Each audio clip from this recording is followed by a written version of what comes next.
Bienvenidos a todos. Qué felicidad poder arrancar con este ciclo de lo que hemos denominado Joy Talks, en donde vamos a estar en un ciclo de entrevistas de tú a tú con cuatro startups que la están rompiendo en el ecosistema de Chile y más allá. Y vamos a poder conversar de los distintos desafíos que han enfrentado, lo que les ha funcionado, lo que no les ha funcionado y los aprendizajes detrás de escena en el camino del emprendimiento. Y qué mejor para arrancar que ahora contar con Santiago Lira, él es cofundador y gerente de desarrollo de Book. Book, una startup que ahora está justo en el foco de atención con el extraordinario crecimiento y la adquisición que ha tenido y se ha anunciado en los últimos días. Bienvenido, Santiago, qué placer contar contigo hoy día. Muchas gracias, Rodrigo. Feliz de estar acá, sobre todo en Joy Talks, también lo que está haciendo Startup Chilena, muy entretenido y está ayudando mucho a potenciar el ecosistema. Así que feliz de estar acá. Tal cual. Justamente una iniciativa en conjunto con startups chilenas para ir y seguir construyendo el ecosistema. Para arrancar un poco, quizás hablar un poco más de ti, Santiago, conocerte un poco más, pero partamos por otro lado. ¿Qué tal si nos cuenta, qué sé yo, cuál es tu música favorita, alguna película que te haya marcado en el pasado? Sí, bueno, yo soy el más chico de 4 hermanos, así que le copiaba la música a mi hermano grande y era Radiohead, Pulp y todo lo que era el Britpop en su minuto, así que no fui muy comprendido por mi generación. Y en términos de película también, con mi hermano grande viendo películas más raras, Woody Allen, todo lo que mucho los hermanos Coen, bien cinéfilo, pero también ahí poco comprendido con mis pares, pero la música y el cine están muy presentes en mi vida. Mi hermana es música, mi otra hermana es artista, así que es parte de mi vida. Ah, mira, qué entretenido. ¿Y tú alguna vez te metiste más a tú tocar algo? Yo toco piano clásico, pero de aficionado nomás, así que... Mira, qué entretenido. Hablando de las cosas que he hecho, tú en tu background hay harto de retail. Sí. Y no sé si eso se conecta o tuvo algo que ver con la inspiración para fundar Book, o si nos puedes contar un poco de esa parte con más del génesis de la compañía. Sí, no mucho, la verdad, pero lo que sí tenía que ver es que yo siempre estuve como en Cencosud, en Totus. Estuve en la parte de desarrollo de nuevos negocios. ¿Ya? Antes los nuevos negocios partí trabajando cuando los nuevos negocios era abrir tiendas. O sea, nuestra meta era abrir 30 supermercados y 5 tiendas por departamento al año. Entonces, bueno, ahora probablemente esas metas hayas cambiado. Pero ahí me fui a estudiar el MBA y ahí me di cuenta y dije, chuta, ¿sabes que el tema de desarrollo de negocios, esto fue el año 2015, no va tanto por el lado de abrir tiendas? Pues llegué a Estados Unidos y de hecho la meta era que encerraba más tiendas. Pues entonces dije, mierda, mis competencias están quedando medio obsoletas. Claro, pues, estoy aprendiendo lo que no haya que aprender. Pero dicho eso, o sea, igual como que viene esto de ir creando cosas nuevas y todo. Y de ahí dentro conocí en el MBA conocí a Jaime Arrieta, CEO actual de Book y socio, y de ahí Jaime venía con esta idea de hacer algo en relación al mundo de recursos humanos, porque Latinoamérica está bien en pañales en términos de software de recursos humanos, y de ahí lo empezamos a explorar juntos, ¿ya? Y de ahí, como te decía, pues como me di cuenta que el tema inmobiliario y de abrir tiendas no la llevaba mucho, aprendí a programar. Así que con Jaime, durante el primer año, Jaime sabe programar. Durante el primer año del MBA, en conjunto con Felipe Satter, el actual CTO, hicimos como un proyecto en uno de los cursos y yo el único lenguaje de programación que sabía era Ruby on Rails. Así que esa es la razón por la cual Book hasta el día de hoy está en Ruby on Rails, a pesar del CTO. Pero así partimos. Y de alguna otra manera vimos que en Latinoamérica estaba mal solucionado y vimos en Estados Unidos y que en verdad no eran plataformas de recursos humanos, eran plataformas como de personas, como mucho más allá de solo pagar nómina. Entonces dijimos, pucha, aquí hace todo el sentido del mundo y lo partimos desarrollando. cuando partimos con el código yo ni siquiera sabía leer mi liquidación de sueldo, así que tuvimos que aprender ahí de cero. Mira, qué increíble. Yo encuentro maravilloso y el ejemplo de Buque es tan directo en términos de poner la tecnología al servicio de hacer mejores espacios de trabajo. Y hablando de eso, y hablando, quizás tiene que ver mitad con con el servicio que ustedes entregan, pero también dentro de la cultura misma de ¿cómo les ha ido con el trabajo remoto? ¿Les ha funcionado bien? ¿Qué les ha funcionado mejor? ¿Cómo han podido mantener una buena cultura en ese ambiente? No sé si me quieres comentar, y quizás tienes mucha experiencia de los mismos clientes que ustedes tienen también. Sí, bueno, ambas. Yo creo que nosotros veníamos discutiendo el tema de trabajo remoto antes de la pandemia y cuando tú estás triplicando tu tamaño todos los años, te da miedo, pues decir, mira, sabes que voy a triplicar mi tamaño en un año y si nos vamos a remoto no voy a conocer a nadie. ¿Cómo mantengo la cultura? Entonces, nos dio miedo hasta que llegó la pandemia y nos obligó. Y de alguna otra manera nosotros, yo creo que hay dos claves acá. La primera, que logramos generar una cultura pero muy fuerte pre-pandemia. Y cuando tú en una empresa, no sé, siempre dicen, las 20 primeras personas probablemente te van a formar la cultura que vaya a tener para el resto de tu futuro. Entonces, ten mucho cuidado en contratar a esas primeras 20 personas. Entonces, de alguna otra manera, cuando llegó la pandemia, nosotros creo que éramos como 80 personas. Hoy día somos 350. Entonces, es harta gente que contratamos en pandemia, pero yo creo que es más importante todavía que las iniciativas chiquititas, que bueno, ahí te puedo mencionar todas las iniciativas que estamos teniendo como para mantener la cultura, es todas las personas que ya empezaron a contratar y a formar equipos ya estaban en Buque, entonces empezaban a permear hacia abajo. Por mucho que estuvieran remoto, era el estilo de liderazgo, el estilo de cómo nosotros interactuábamos entre nosotros, cómo éramos cooperativos, colaborativos, cómo tratábamos al cliente. Esas cuestiones se van aprendiendo con el jefe, con las reuniones de equipo y por eso yo creo que empresas que nacieron en pandemia es más difícil, pero eso es, o sea, yo creo que la clave para tener una cultura es partir pensando en tu cultura desde muy temprano. Ya cuando eres 350 personas y no pensaste en tu cultura, ya se formó a pesar de ti. O sea, no dominaste qué cultura queréis formar. Nosotros de alguna otra manera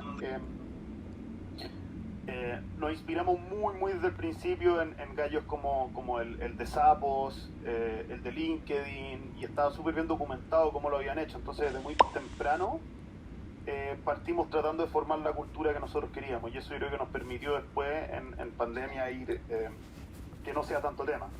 Claro. Y también micro iniciativas que te ayudan un montón. O sea, no sé, pues en Slack implementamos Donut, que Donut una vez a la semana te junta con 3 personas desconocidas y va, ¿cachai? Por equipo, cuando en plena pandemia igual se juntaban a hacer ciertos juegos y todo, micro interacciones, onboardings, desayunos, donde mostramos todo, cuáles son los planes de la empresa, y más allá de la cultura como más glamorosa que se ve, que la mesa de ping-pong, que lo pasamos bacán, que tomamos chela, hay una cuestión que va más allá de eso. Estamos promocionando el talento interno, estamos pagando de acuerdo a las competencias, lo estamos felicitando, le estamos entregando las herramientas para que crezcan como profesionales, le estamos dando oportunidades a la gente. Entonces, que son cosas que son mucho más profundas, que son mucho más estructurales. Sí, qué genial lo que nos estáis contando, siento bien identificado con lo que estáis diciendo y mirando, sí, está buena vez más, y mirando un poco hacia adelante, ¿se imaginan una mezcla entre trabajo más remoto y quizás algunas instancias presenciales o 100% remoto? No sé si queréis contar ahora mirando sí. Hacia adelante. Ya implementamos la política, o sea, ya la lanzamos, un librito y todo, del Work from Anywhere. Entonces tú eres libre de trabajar donde sea.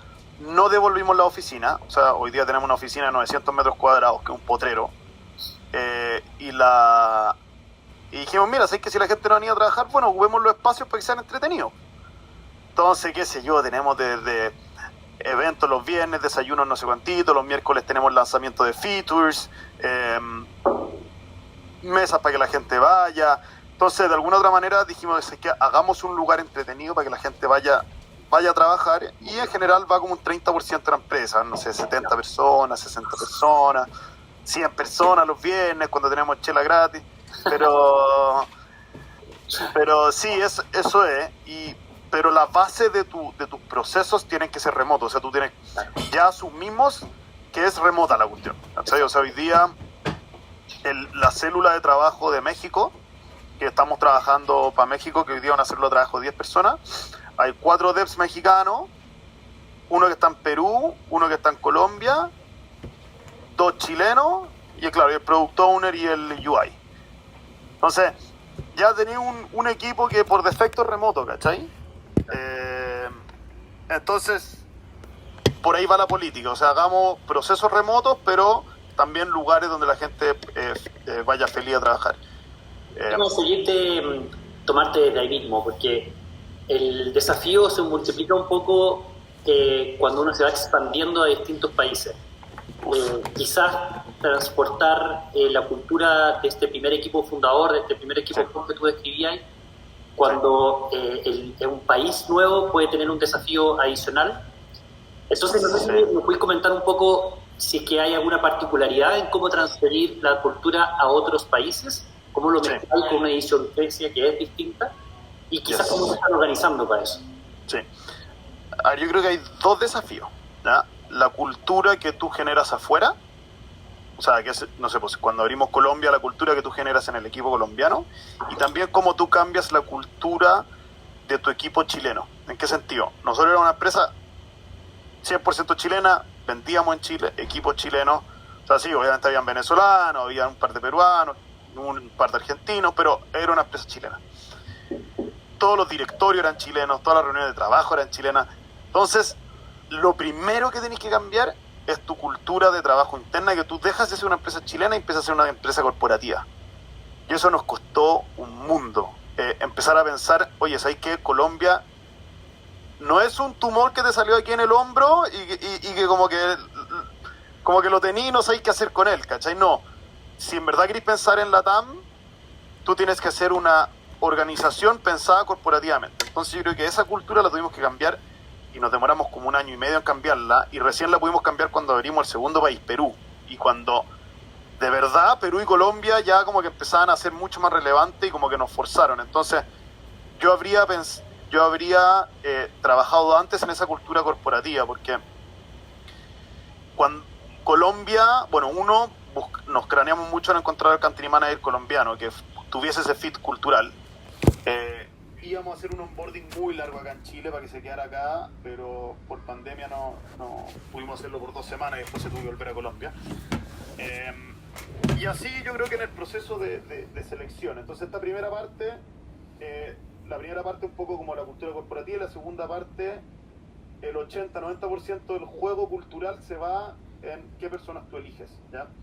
Entonces ese filtro cultural al momento de la selección lo hicimos desde Chile con el área de personas chilenas. Entonces dijimos, ¿tiene fit cultural o no? Entonces nosotros hacemos entrevistas en base a nuestros 4 valores.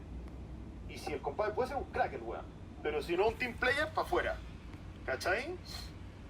Entonces ese fit cultural fuimos muy jodidos, echamos a gente por el fit cultural, y lo mismo hicimos en Colombia. Yo creo que ha sido como la receta del éxito desde un punto de vista de cultura en Colombia. Así que bueno, y también en Perú fue un poquito distinto, porque mandamos a un chileno que se casó con una peruana y llevaba 1 año trabajando en Book, y era como los valores de Book encarnados, entonces fue más natural todavía. Pero yo diría que gran parte va por el proceso de selección. Súper, está muy claro, y qué lindo desafío en el cual están. Ir sumando países es sumar también cultura, ir sumando formas distintas de interpretar las cosas. De repente se multiplica el desafío si vais, por ejemplo, a un Estados Unidos, que el lenguaje es distinto también. Sí. Ese paso todavía no lo hemos dado. Dimos el multinegocio, que también es diferente. Claro. Porque dimos el multipaís, pero ahora estamos multinegocio. O sea, ahora tenemos 3 negocios andando en paralelo, que es el control de asistencia, book y lo que es capacitación. Entonces, ahí tus capas de complejidad van cambiando, pero es lo entretenido.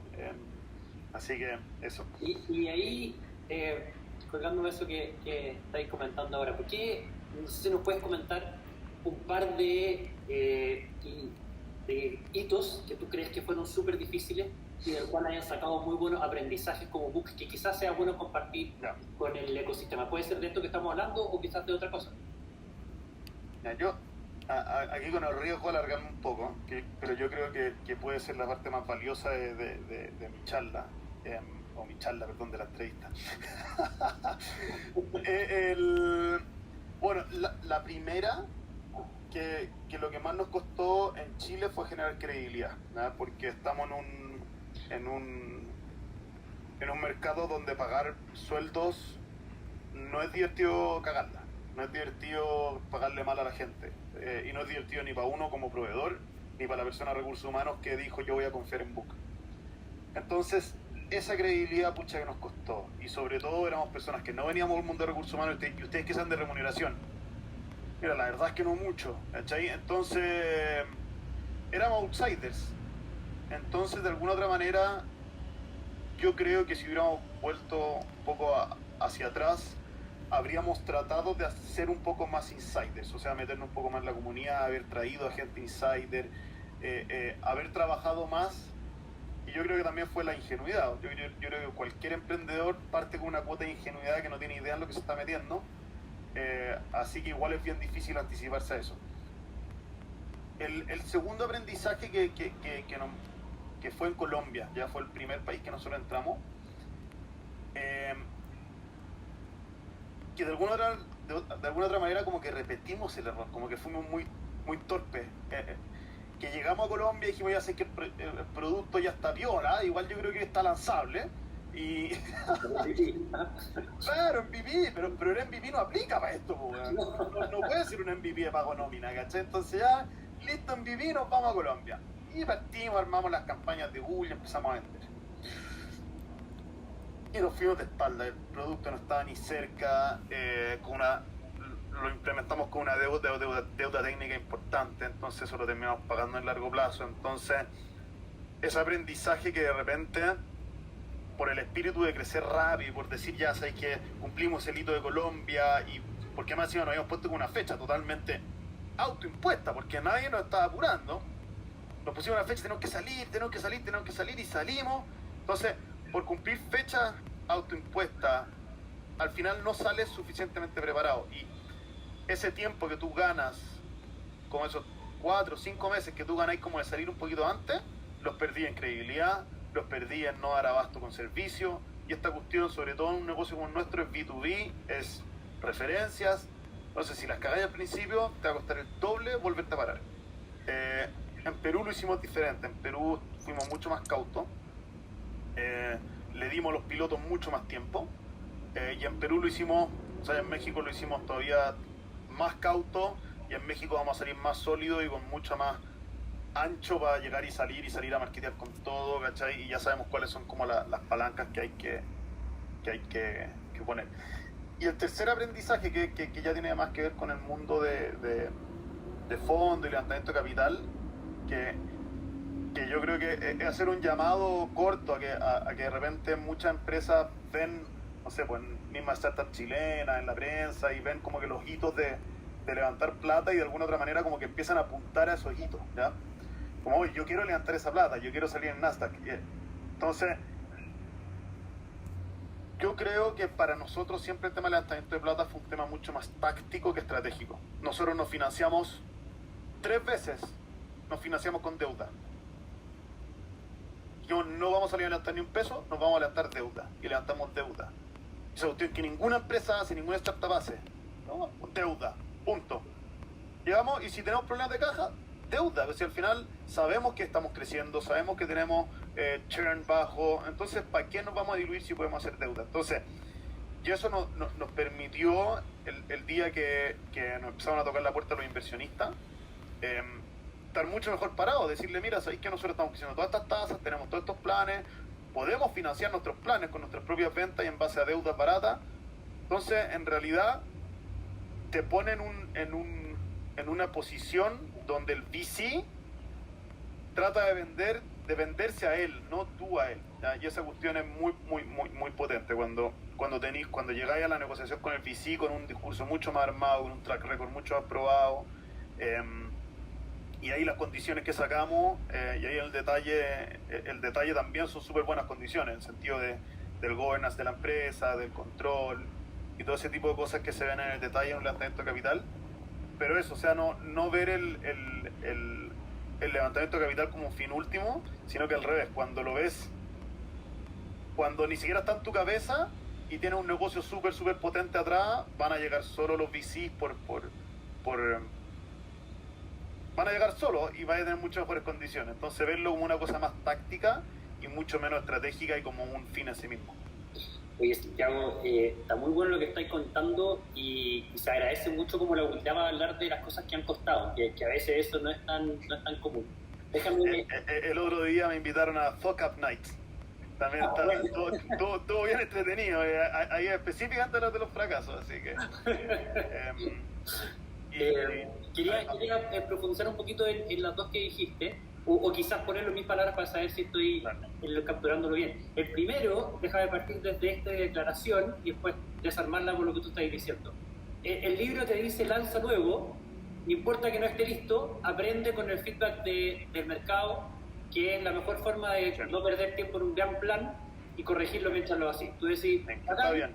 Pero en el negocio en que yo estoy, la credibilidad, el costo de la credibilidad no me paga la velocidad de aprendizaje de ponerlo en el mercado, por lo cual esa teoría, en mi caso, tiene que ser más larga o en general de una empresa que es B2B, que se juega mucho en la reputación. ¿Estás poniendo bien ahí? Sí, no, porque yo creo que es como la trampa del MVP, ¿no? Porque el MVP no es un producto mal hecho, es un producto más acotado, ¿no? Entonces, cuando nosotros dijimos MVP, es como, ya, ¿sabéis qué?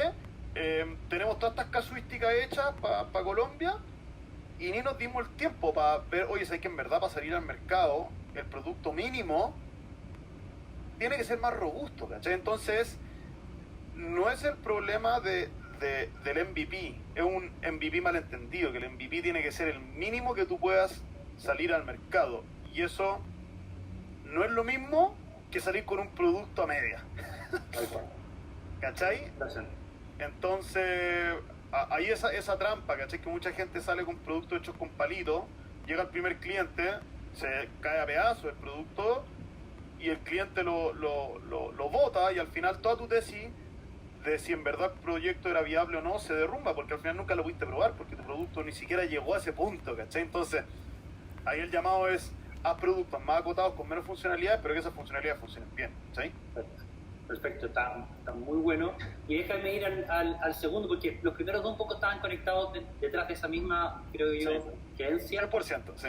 En el tercer aprendizaje que tú decías, siendo un poquito abogado del diablo, una startup podría escucharte y decir, bueno, pero para mí que estoy creciendo, conseguir deuda puede ser súper difícil.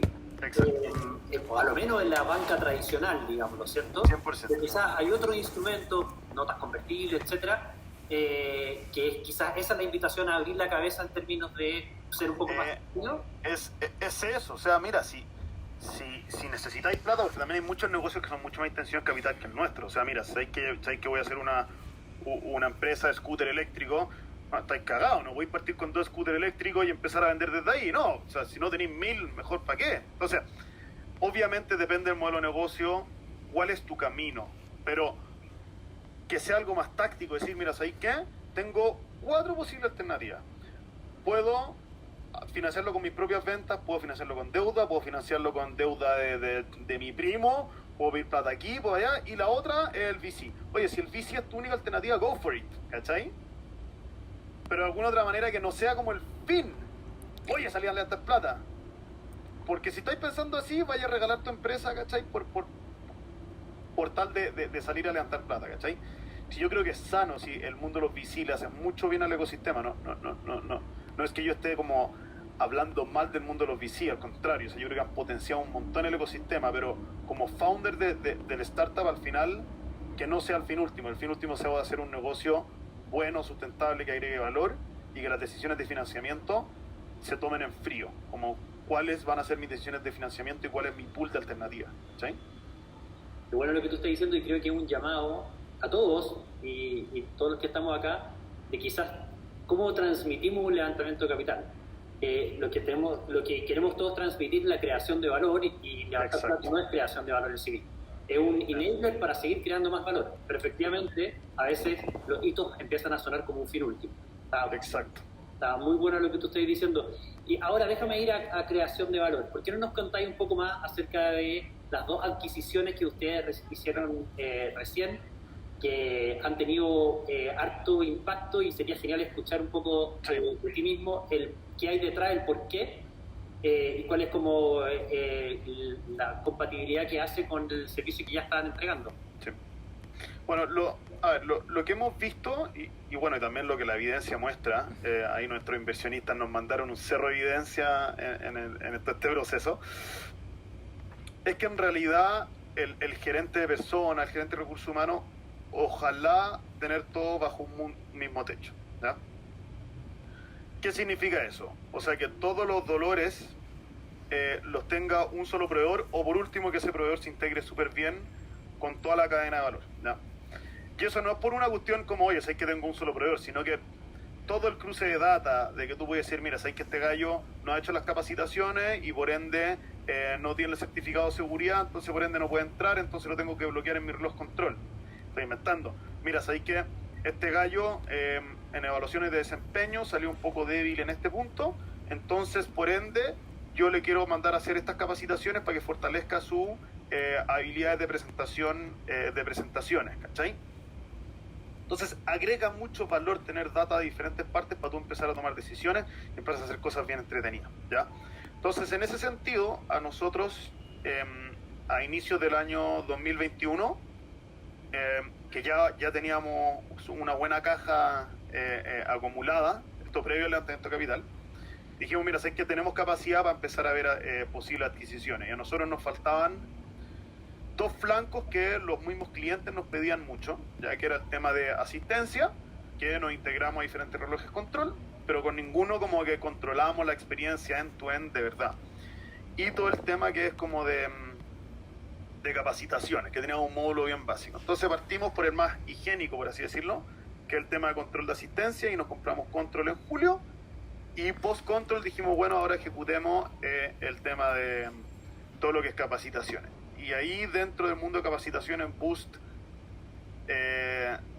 la lleva, o sea, la lleva desde el punto de vista de producto, tienen un producto de Learning Management System, que eso significa como hacer los cursos mismos ahí y después responder las preguntas y hacer el seguimiento de quién hizo qué curso. Tienen un equipo de contenido muy, muy potente, o sea, de creación de cursos, y tienen un plan súper ambicioso ahí. Y también tiene toda una parte que es Ninja, que es como la parte de Excel, que es una de las cosas más demandadas de la empresa respecto a capacitaciones. Entonces con eso como que cerramos el ciclo de los macro módulos que pide la gente de recursos humanos. Hay otros módulos que son un poquito más adyacentes, que también podía empezar a explorar, pero como los módulos core, ya con eso como que ya tenemos la suite completa, y ahora el desafío que se nos viene es ir integrándola y que todo esto que te contaba efectivamente se transforme en una realidad, porque tú te compras un software y son dos software que se integran en un par de endpoints, pero es súper diferente tener una suite que de verdad se sienta como suite, ¿cachai? Entonces ahí el desafío que tenemos hacia adelante. Pasar de módulo a una sinergia. Claro, o sea, exacto. Qué genial, felicitaciones por ese paso, y hace un montón de sentido. Volviendo un poco a la conversa anterior, actualmente el ecosistema en Chile de startup y inversionistas en general en Latinoamérica, podría decir que estamos en un boom. Hemos tenido hartas noticias, hartos crecimientos muy fuertes, lo que nos pone súper contentos. ¿Cuál es tu lectura de eso? ¿Cuáles crees que han sido las claves que está generando un poco este momentum? A ver, yo creo que hay tres claves, ¿ya? Y esta cuestión no la digo yo, o sea, yo creo que hay harta literatura al respecto, solo que nosotros lo estamos viviendo un poco más tarde. La primera es el costo de montar una startup, ¿ya? O sea, está la nube, está Amazon, todo lo que son lenguajes de computación, pucha, que están más fácil de empezar a programar, o sea, hay librería, ya no tenéis que hacer el front desde cero. Entonces, desde la concepción de la idea hasta un producto mínimo viable, antes podíais pasarte 3 años programando y hacer un producto todo feo, pero ahora con la librería y con la capacidad de cosas, o sea, ese lead time entre que se te ocurre la idea y la lanzada al mercado está cada vez más corto. Entonces esa cuestión te genera una cantidad de ideas que están saliendo al mercado todo el rato y que obviamente es un funnel, pues si el 90% falla, entre más tenís, más vaya a empezar a generar, más van a empezar hacia la siguiente etapa, ¿cachai? Entonces, ley de los grandes números. Y eso te empieza a generar muchas nuevas ideas saliendo. Lo segundo es que, y esto también está súper bien documentado, o sea, al post 2000, pucha, se me olvidaron los valores ahora, pero en la post.com, la cantidad de plata invertida en los VC estaba en un pic, ¿ya? Está, a ver, por ahí tengo los números, por ahí te los puedo verificar, pero estaba en un pic, y post de esa burbuja, ese pic cayó a niveles mínimos de financiamiento hasta más o menos el año 2011, ¿ya? Entonces empezó a subir lentamente, después del año 2008 cayó de nuevo, y empezó a subir, y después del año 2012-2013 empezó a subir la cantidad de funding de manera un poquito más importante. Y hacia el año 2015-2016 la cuestión se empezó a poner de verdad. Y hoy día, entonces toda esa cantidad de plata en funding, tanto en etapas seed, en etapas pre-seed, angel, todas esas cuestiones empezó a ir todo hacia el mercado de las startups. Entonces eso el año 2010 estaba recién saliendo de los 2009. Entonces, y ahora, hacia el año 2018-2019, la cantidad de plata en Estados Unidos y en Europa ya estaba desbordante. Ya las tasas estaban por abajo, estaban por el piso, entonces ya había más plata que oportunidad en Estados Unidos. Entonces obviamente las platas empezaron a bajar, empezaron a ir hacia Asia y hacia Latinoamérica, ¿ya?